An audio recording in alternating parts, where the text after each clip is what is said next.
আমরা আবারও ঘোড়াটিকে দৌড় শেখানোর জন্য রাস্তায় আনছি। যেহেতু ঘোড়াটি বাচ্চা, সেহেতু আমরা ঘোড়াটিকে যেটাই শেখাবো সেটাই সে শিখবে। তাই আমরা ঘোড়াটিকে বিকেলবেলা করে রাস্তায় বার করি যে তাকে দৌড় শেখানোর জন্য। যেহেতু আমরা চালের জন্য ঘোড়াটি কিনছি, সেহেতু আমাদের চাল শেখাতেই হবে। আমাদের ঘোড়াটা একটু শান্তশিষ্ট আছে, কাউকে লাথি দেয় না, কাউকে কামড় দেয় না। অন্যের ঘোড়া যেরকম লাথি মারে, কামড় দেয়, আমাদের ঘোড়াটা এখনও কাউকে কামড় দেয়নি, লাথি মারিনি। তাই আমাদের ঘোড়াটি একটু শান্তশিষ্ট ভদ্রই আছে। আমাদের ঘোড়াটিকে আপনাদের কাছে কেমন লাগে সেটা আপনারা কমেন্ট বক্সে কমেন্ট করে জানাবেন।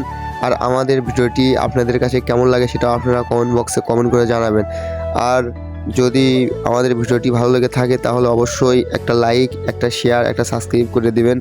আর ফেসবুক পেজ থেকে যারা দেখতেছেন তারা একটু ফলো করে দিবেন। ধন্যবাদ।